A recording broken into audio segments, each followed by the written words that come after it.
សូមគោរពនិងជំរាបសួរប្រិយមិត្តនិងនិស្សិតរួមទាំងអ្នកស្រាវជ្រាវក៏ដូចជាអ្នកដែលចូលចិត្តធ្វើបទវិភាគពាក់ព័ន្ធទៅនឹងស្ថានភាពពិភពលោកអន្តរជាតិហើយជាពិសេសបំផុតនោះគឺប្រទេសដែលកំពុងតែមានកេរ្តិ៍ឈ្មោះដូចជាសហរដ្ឋអាមេរិកប្រទេសអឺរ៉ុបណាសហភាពអឺរ៉ុបឬក៏ប្រទេសមួយចំនួនទៀតនៅអាស៊ីដូចជាចិនជប៉ុនកូរ៉េជាដើមឡើងសម្រាប់ថ្ងៃនេះខ្ញុំបាទមានប្រធានបទមួយពាក់ព័ន្ធទៅនឹងសហភាពអឺរ៉ុបរួមទាំងសហរដ្ឋអាមេរិកដែរហើយប្រធានបទមួយនេះគួរតែមានអ្នកវិភាគនយោបាយអ្នកវិភាគសេដ្ឋកិច្ចអ្នកវិភាគគ្រប់បែបយ៉ាងលើកយកមកនិយាយមុនគេមិនគួរមើលរំលងទេមូលហេតុអ្វីបានខ្ញុំមាននិយាយបែបនេះណាដោយសារតែសេចក្តីសប្បុរសដ៏មហោស្ចារ្យសេចក្តីសប្បុរសដ៏កោតក្រែងដែលកើតចេញអំពីទឹកចិត្តនៃពលរដ្ឋអឺរ៉ុបរួមទាំងសហរដ្ឋអាមេរិកហៀមកដល់ទឹកដីនៃអាស៊ីរបស់យើងទៅដល់ទឹកដីនៃអាហ្វ្រិកគ្រប់ទីកន្លែងនៃភពផែនដីអញ្ចឹងណាបាទអញ្ចឹងយើងគុំគួរណាយើងពុំគួរភ្លេចនៅទឹកចិត្តសប្បុរសដ៏មហោស្ចារ្យនេះហើយបន្តិចបង្អាក់នៅពេលដែលផលលំបាកនៃប្រទេសសាមីគឺអឺរ៉ុបនិងអាមេរិកហ្នឹងមានវិធានការផ្សេងដូចជាវិធានការពន្ធដារឬក៏វិធានការដកពន្ធនៃប្រទេសដែលមានការអនុគ្រោះបំផុតហ្នឹងណា most favorite country ហ្នឹងណាហ្នឹងហើយអញ្ចឹងប្រទេសដែលអនុគ្រោះបំផុតពន្ធដារឬក៏អីផ្សេងហ្នឹងគេបង្កើនគេពង្រឹងណាឬក៏វិធានថ្មីនេះពន្ធដារពាក់ព័ន្ធនឹងសហរដ្ឋអាមេរិកធ្វើហ្នឹងអញ្ចឹងយើងកុំមើលស្ថានភាពបច្ចុប្បន្នតែមួយគ្រាហើយយើងបានភ្លេចនៅអំពើល្អដ៏ច្រើនអនេកដែលពលរដ្ឋអឺរ៉ុបរួមទាំងសហរដ្ឋអាមេរិកបានធ្វើមកលើយើងរួមទាំងភពផែនដីទាំងមូលទីបទថ្ងៃនេះដែលលោកគ្រូចង់លើកមកនិយាយគឺគេហៅថាកង្កោបមាសអញ្ចឹងណាកង្កោបមាសនៅក្នុងរឿងព្រេងមួយណាមាននៅក្នុងរឿងព្រេងខ្មែរដែរក៏ប៉ុន្តែលោកគ្រូចង់ប្រៀបធៀបរឿងព្រេងនេះទៅនឹងសដានចិត្តមួយរបស់ពលរដ្ឋអាមេរិកក៏ដូចជាពលរដ្ឋអឺរ៉ុបតើកង្កោបមាសដែលជារឿងព្រេងរបស់ខ្មែរហ្នឹងមានទានតែមួយខ្លះអញ្ចឹងយើងស្ដាប់របស់ខ្មែរយើងសិនណាអញ្ចឹងមានកង្កោបមួយក្បាលណាឃើញ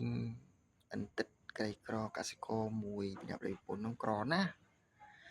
អញ្ចឹងទៅខ្លួនហ្នឹងតែងតែមកជង្រុះរួមមាសរបស់ខ្លួនហ្នឹងមួយថ្ងៃ2ឬក៏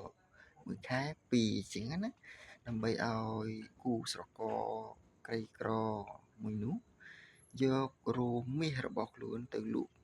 ដើម្បីយកទ្រព្យសម្បត្តិមកចិញ្ចឹមជីវិតអញ្ចឹងណាប៉ុន្តែដោយភាពលោភលន់នៃ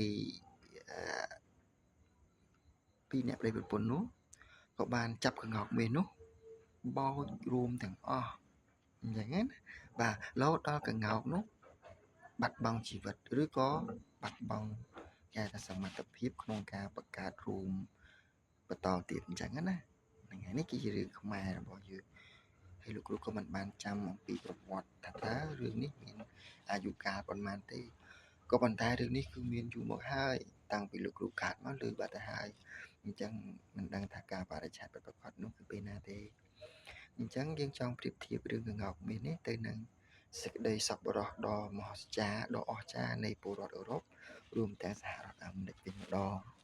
យើងគិតមើលនៅទសវត្សរ៍ទី90ដែលពិភពលោកយើងរស់នៅក្នុងស្ថានភាពអាក្រក់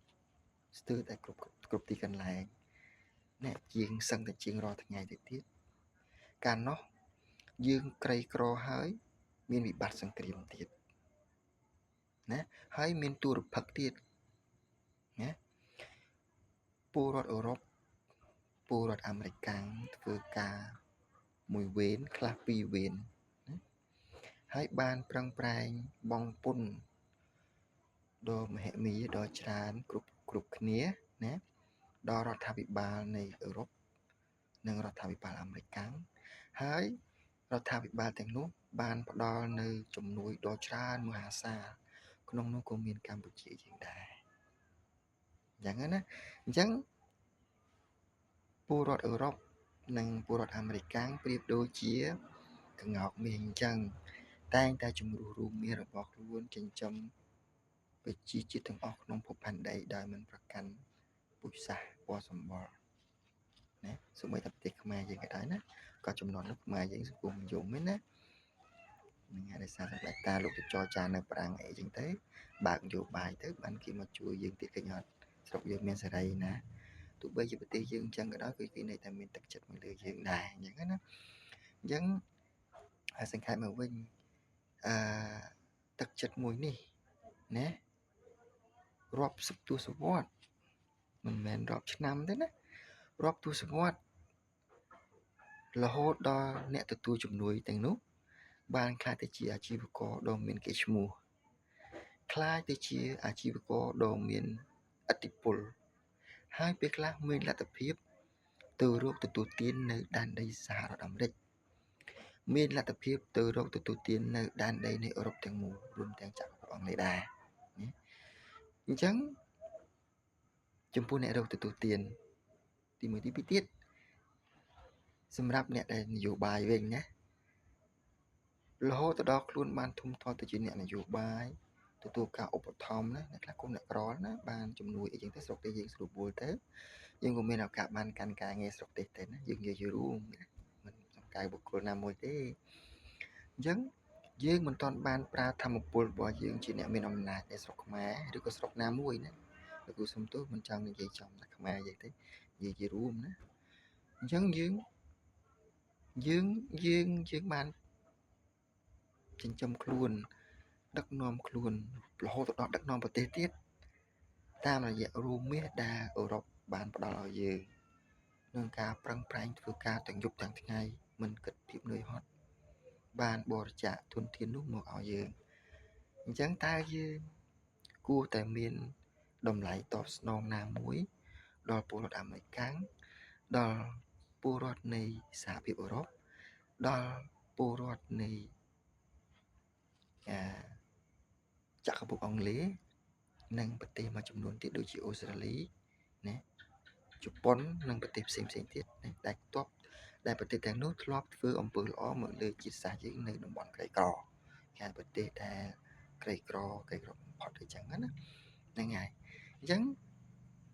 នេះជាគុណូបការៈមួយសូម្បីតែលោកគ្រូក៏ដូចគ្នាលោកគ្រូមិនទាន់មានលទ្ធភាពលុយកាក់ឬក៏បនស័ក្តិអំណាចធំខ្ពស់ក្នុងការឆ្លើយតបទៅនឹងសេចក្តីអំពើល្អរបស់ពលរដ្ឋអឺរ៉ុបឬពលរដ្ឋអាមេរិកនិងប្រទេសផ្សេងនោះទេគឺមានតែទឹកចិត្តក្នុងការកោះរំលឹកនៃគំនិតនេះដើម្បីឲ្យបងប្អូនទាំងអស់បានដឹងហើយយើងគុំថាដោយពាក្យបុរាណមកលោកថាគុណ100សំពៅណាទោះចូលមួយទៅយើងភ្លេចគុណអស់ណាកាលពីមុនក្ងោកមាសរបស់យើងគឺជាសត្វក្ងោកដែលមានធម៌ពលក្មេងណាពេញលូតលាស់សម្បូររោមសម្រាប់គុតគង់មនុស្សជាតិទូទាំងផែនដីមកដល់ម៉ោងនេះក្ងោកមាសរបស់យើងក៏មានការទ្រុឌទ្រោមហើយការផលិតរោមដើម្បីគេហៅថាស្ដាររូបរាងកាយឡើងវិញហ្នឹងក៏មិនបានលឿនមិនបានរហ័សទាន់ចិត្តដូចមុនដែរហើយនៅពេលដែលរោមនឹងមិនបានទាត់ចិត្តនេះនៅពេលដែលប្រទេសផ្សេងទៀតរួមទាំងខ្មែរយើងនៅអាស៊ីនៅអាហ្វ្រិកនោះប្រទេសមួយចំនួននោះបានចាប់ផ្ដើមរឹងមាំខ្លះទៅហើយអញ្ចឹងហើយដើម្បីបានលោកគ្រូចង់សង្កត់ធ្ងន់លើចំណុចនេះដោយសារតែវិធានពន្ធដាររបស់ប្រធានាធិបតីដូណាល់ត្រាំរួមទាំងវិធានអនុគ្រោះពន្ធរបស់ប្រទេសអឺរ៉ុបសហភាពអឺរ៉ុបដែលយើងឮមុន President Trump បន្តិចយើងមិនឮEBAលោកគ្រូ សូវចេះទេរឿងសេដ្ឋកិច្ចអីជាដើមណារហូតហោហែដល់ចុងក្រោយនេះគឺអឺវិធានការពន្ធដាររបស់ភាគដីត្រាំអញ្ចឹងតែអញ្ចឹងដល់វេលាមួយដែលកង្កោកនោះបានថមថយនៅគេហៅថាសុខភាពថមថយនឹងការលូតលាស់អញ្ចឹងគេត្រូវការបង្កើតវិធានការថ្មីដើម្បីជួយលើកស្ទួយប្រទេសរបស់ពួកគេដែរអញ្ចឹងរបស់ពួកគាត់ដែរហើយសំលមមនឹងពួកយើងហ្នឹងក៏គេហៅថាក៏មានការលូតលាស់ល្មមហើយធំធាត់ហើយដែរអញ្ចឹងណាអូខេអញ្ចឹងហើយទើបបានខ្ញុំថាយើងមិនត្រូវមើលរំលងនៅគុណូបការៈរបស់លោកខាងលិចក៏ដូចជាប្រទេសមួយចំនួនទៀតដែលគេធ្លាប់ធ្វើអំពើល្អមកលើប្រទេសអាស៊ីរួមទាំងប្រទេសអាហ្វ្រិកនិងប្រទេសក្រីក្រផ្សេងទៀតនោះទេអញ្ចឹងណាអញ្ចឹងយើងត្រូវតែប្រឹងប្រែងរួមចំណែកណាមួយទឹកចិត្តក្តីលុយកាក់ក្តីចំណេះដឹងក្តីយុទ្ធសាស្ត្រផ្សេងក្តីដើម្បីជួយទ្រទ្រង់ប្រទេសទាំងនោះដែលឲ្យអស់ពីលទ្ធភាពដើម្បីតបស្នងជូនពួកគាត់អញ្ចឹងក៏លេខមកមើលរឿងនៅមិញយើងនិយាយរួមណាឥឡូវយើងនិយាយបញ្ហាប្រឈមនៅក្នុងប្រទេសអាមេរិកវិញម្ដងនៅតាមមេរៀនមុនលោកគ្រូមិនបាននិយាយឲ្យថាទំនៀមទម្លាប់ដ៏ល្អរបស់ប្រធានាធិបតីអាមេរិកដែលអនុវត្តយូរមកហើយ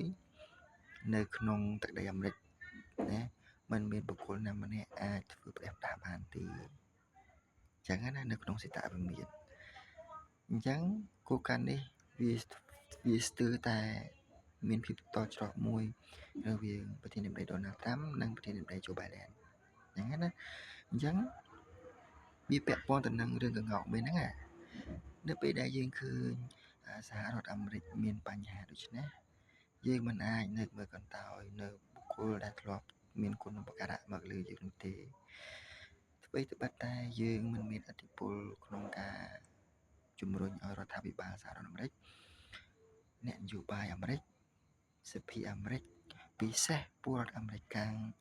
ឲ្យធ្វើឬក៏ពិចារណាខ្លះនៅគំនិតរបស់យើងយ៉ាងហោចណាស់ក៏យើងបានអស់ចិត្តថាគំនិតនោះត្រូវបានផ្សព្វផ្សាយហើយបើបានផ្សាយដល់អាមេរិកទៀតគឺជារឿងប្រសើរយ៉ាងហ្នឹងណាភាពតច្រកនៅក្នុងសេតវិមានវាអាចនឹងវាគឺជាគេថាភាពមើលមុខគ្នាមិនត្រង់រវាងប្រធានាធិបតីអាមេរិកពីចុងក្រោយអញ្ចឹងណានិយាយថាអញ្ចឹងចុះហ្នឹងហើយអញ្ចឹងដើម្បីឲ្យពួកគាត់មានផលប្រសំណាងមានកិត្តិយសដូចអតីតប្រធានាធិបតីអាមេរិកផ្សេងទៀតណាយើងគួរតែធ្វើទៅតាមទំនៀមទម្លាប់អាមេរិកដែលពុំមានរូបថតប្រធានាធិបតីពីចុងក្រោយឬក៏យើងត្រូវមានគំនិតថ្មីមួយជូនដល់ពួកគាត់មានវត្តមាននៅក្នុងសេតវិមានដែរអញ្ចឹងគំនិតច្នៃប្រឌិតមួយដែលលោកគ្រូចង់ជម្រាបជូនអ្នកពាក់ព័ន្ធទាំងអស់នៅក្នុងសហរដ្ឋអាមេរិកបើសិនមកពួកគាត់បានឮនៃការផ្សព្វផ្សាយរបស់លោកគ្រូគំនិតនោះនៅក្នុងដៃគ្រូនេះមើលច្បាស់អូខេគឺជា monument គេថា all presidents monument អញ្ចឹងសហរដ្ឋអាមេរិកអ្នកនយោបាយអាមេរិកគួរតែបង្កើត monument នេះនៅរដ្ឋណាមួយណាអាចទៅជារដ្ឋ Florida ឬក៏រដ្ឋណាមួយដែររដ្ឋ Hawaii ដែលអាមេរិកយល់ឃើញថារដ្ឋនោះពលរដ្ឋអាមេរិកចង់ធ្វើជាងគេណាมันប្រកាន់ថារដ្ឋនោះគឺជារដ្ឋនៃរដ្ឋធានីឬក៏មិនរដ្ឋធានីទេណាទៅតាមការពេញចិត្តនេះយើងអាចធ្វើប្រជាមតិបានណាស្ទូបនេះមានសារៈសំខាន់ស្ទើរតែនឹងមានលក្ខណៈប្រវត្តិសាស្ត្រដូចរូបថតនៅក្នុងសេតវិមានដែរគឺរដ្ឋបាលរដ្ឋាភិបាលអាមេរិកត្រូវសង់សេតវិមានជាស្ទូបមានន័យថាទូចនឹងមិនមែនថាទូចសមល្មមណាវាមិនមែនជាសេតវិមានដូចនៅក្នុងរដ្ឋ រដ្ឋធានី Washington ទេក៏ប៉ុន្តែវាគឺជា White House មួយដែលនៅជុំវិញសេតវិមាន White House Mini នោះគឺមានរូបតែម្ដងដែលយើងសង់អំពីថ្មភក់ឬក៏ថ្មអីមួយដាក់ព័ទ្ធជុំវិញសេតវិមាន Mini នោះហើយមានរូបចម្លាក់ឬក៏ប្រធានាធិបតីអាមេរិកហ្នឹងគ្រប់ជំនាន់រួមទាំង President Biden និង President Trump ដែរយ៉ាងណាអញ្ចឹងរូបនៃAll President Monument នេះហើយនឹងដែលដាក់រូបចម្លាក់ប្រធានាធិបតីអាមេរិក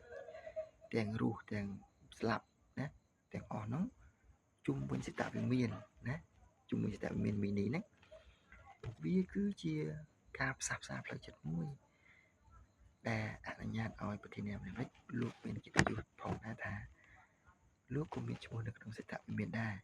គឺសេតវិមាននៃប្រវត្តិសាស្ត្រថ្មីរបស់អាមេរិកតែធ្វើឲ្យអាមេរិកមានការឯកភាពផ្ទៃក្នុងអ្នកនយោបាយអាមេរិកមើលមុខគ្នាត្រង់យ៉ាងហ្នឹងណាអូខេអញ្ចឹងការលើកឡើងរបស់លោកគ្រូនេះក៏វាសមល្មមហើយដែរមិនលោកគ្រូមិនចង់ធ្វើឲ្យវែងពេកទេពីព្រោះយើងទាំងអស់គ្នាសិតតែមានពេលរវល់អញ្ចឹងណាអញ្ចឹងលោកគ្រូសូមសង្ខេបខ្លឹមសារនេះត្រឹមតែប៉ុណ្ណឹង